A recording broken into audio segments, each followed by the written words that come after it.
If you're a winger and you're trying to make it to the pro stage, then you've came across the right video, because today I'm going to show you 3 of the most effective drills that you can do to become a top level winger. You see, because in the last 6 months I've helped over 50 players get to the next level in football. I've played for my national team at youth levels, but I've also signed my first pro contract by the age of 19. And for the drills that I'm going to show you today, you don't need any fancy equipment. All you need is some cones, a ball, and the desire to improve as a football player. So let's get started with number 1. Now in the first drill, what we're gonna do is we're gonna take 3 cones and put them in a triangle just like this. Then we're gonna take the ball and we're just gonna dribble from cone to cone to cone to cone. And the best part about this one right here is that, again, I want you to play as a winger. You need to play with your instincts. You need to be free. You're not just gonna go in the same way again and again and again. Whenever you decide that you wanna turn or maybe go a different way, you can. There's no restrictions here, right? So as an example, let's say I go past this cone and then I get to this one right here. I can turn and go again, and then I can turn again if I want to. Boom, then go. I can get past him. Now the whole point of this drill specifically is to work on your ball control and on your fast feet. All you do here has to be really techy, really sharp, right? Boom, drills, boom, boom, touch, touch, touch, touch, let's go, boom. And we go. We need to improve that flow state ability in you, but at the same time, we need to improve those fast feet and that ability to play in tight spaces, because guess what? Playing on the wing doesn't just mean kicking the ball and running after it. Especially in 2026, if you want to play at a professional level, you need to understand that football is different than it was 5 years ago. Football is different than it was 10 years ago. So what you need to do in 2026 is be able to play in pockets, you know, go inside, half spaces. The only way you're going to play good there is by having the ability to be good in tight spaces. So that's what we're going to do here. So if I'm going to do it slowly, it's going to look something like this. Again, no restrictions, just having some fun around. Boom. Maybe again. But once you get used to it, you want to transition to a faster paced one where you're going to go 90 to 100% of your max intensity. You're not just going to sprint from cone to cone to cone. The whole point is your ball control, right? So just work on that techiness, work on it as much as possible. The ability to dribble in tight spaces, change directions.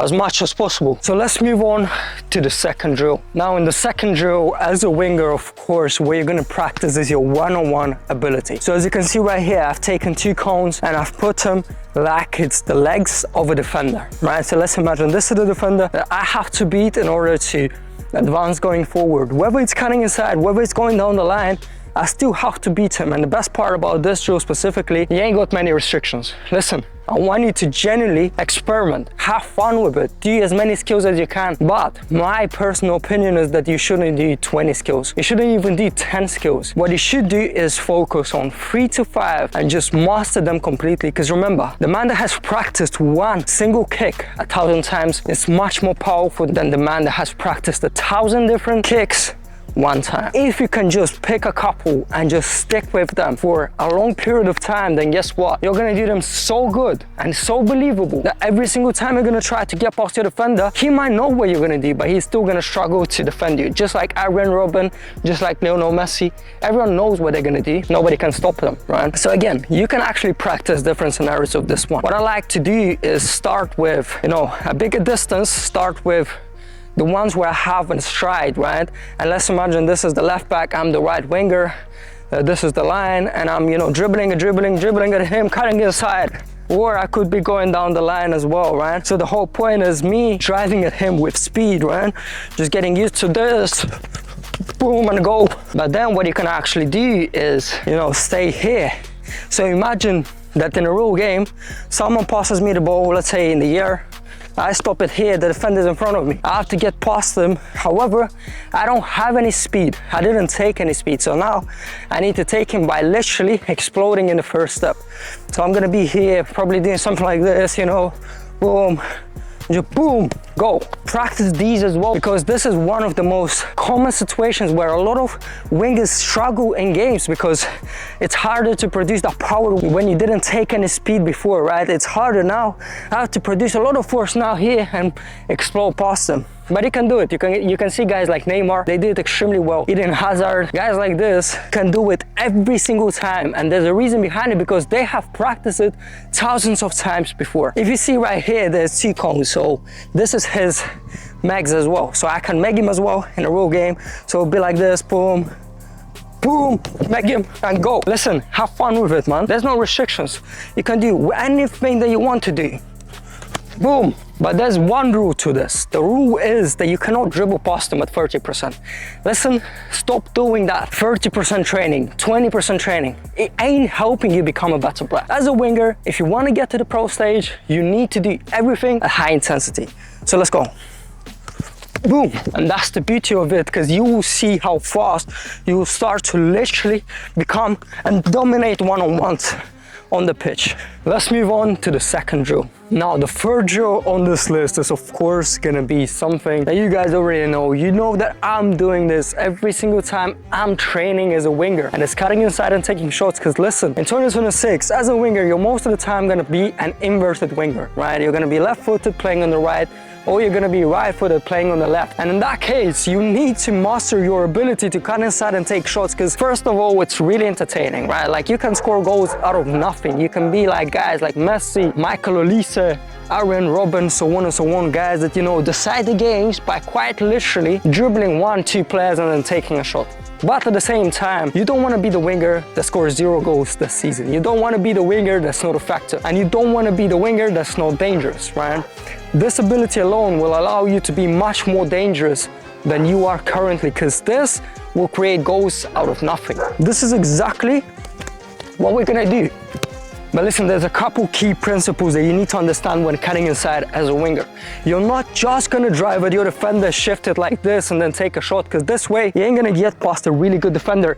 And if your actual goal is playing pro, then you need to bring the standards to a professional standard. So first and foremost, when you get the ball, you need to understand there's gonna be 2 scenarios, right? There's gonna be the scenario where the defender is quite literally close up to you and he's gonna try to press you, he's gonna try to kick you. In that scenario, the only option that really and truly you have is either do a pass back, or do either a pass in the middle, or actually drive in the middle.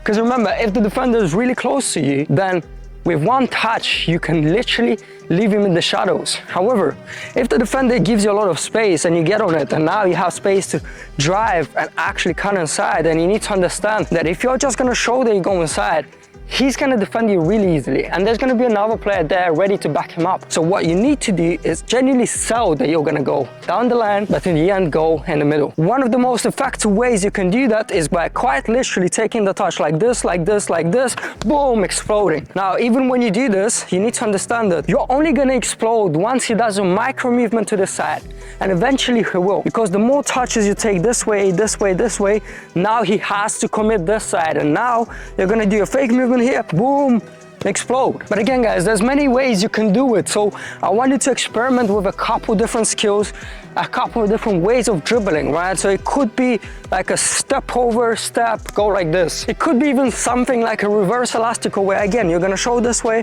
this way, this way, boom, boom. Or it could even be something where you're just gonna do a chop like this, boom. But here's the thing, and probably the most important thing that you need to cover while cutting inside and taking a shot. And it's gonna be your touch after you dribble past this defender right here. So the problem with most wingers is that whenever they drive on the wing, they'll drive. They'll just focus 100% on getting past this defender right here. They'll take a really big touch and try to take a shot, but it'll be really hard, because then you're gonna have to chase that ball. However, if instead of just focusing on getting past this defender, you think of this whole thing as one movement. So again, you're driving, showing this way, you doing the skill, and you taking the touch to set yourself up for the shot. is one movement, and not one element is more important than the other. Because if you really think about it, if your dribbling is really good, but that touch is really bad, you ain't gonna take a shot. If your dribbling is really bad, but that touch is really good, you're not gonna get in that position anyway. So you need to combine them, and you need to put just as much focus on your touch than on your dribbling. They both need to be equal, and they both need 100% focus throughout this training session, man. So that's what we're gonna do. Take, good touch, and finish. Really easy, relaxed, and just enjoying the game. Because again, even when you do this one, I want you to be 100% focused. However, I want you to be relaxed, man. Just do this, relax your mind. There's no pressure. Stop thinking that every single thing that you do has to be done under pressure, because that's not true. And the best players in the world don't play under pressure. Because when you're in pressure, then your nervous system gets locked in, and you do not operate from a relaxed state of mind, which is ultimately going to make you robotic. It's going to make your decision making worse. It's just gonna make you look like you don't belong on a football pitch. So again, guys, these 3 drills that I've just showed you right now are used by top professionals in the world. However, if I'm gonna be real with you, there's probably much more that you could be doing to get to the pro level. And it's not even just about the drills that you do on the pitch, because there's so much that you need to understand. It's like, how do you train smart? How do you recover? And how do you develop mentally every single day to reach the potential that you can reach in football? All of this is much more complex than a 10-minute YouTube video, right? And that's why I try to break down on this YouTube channel. I try to speak about as many things as possible. However, if I'm gonna be honest, there's probably 1,000 things that I haven't yet spoken about, but I did include in the Vault protocol, a private program with over 60 lessons and 5 protocols, all designed to take you to professional football by teaching you exactly how you need to train smart, how to recover like a professional, and how to develop mentally every single day. So if you want to join and make 2026 the year that you finally make it to the pro stage, then I've actually put the link in the description so you can go check it out. But also, guys, make sure to subscribe to my channel, because all I do on this YouTube channel is talk about football and how you can stay at the top of your game. And I'll see you next time.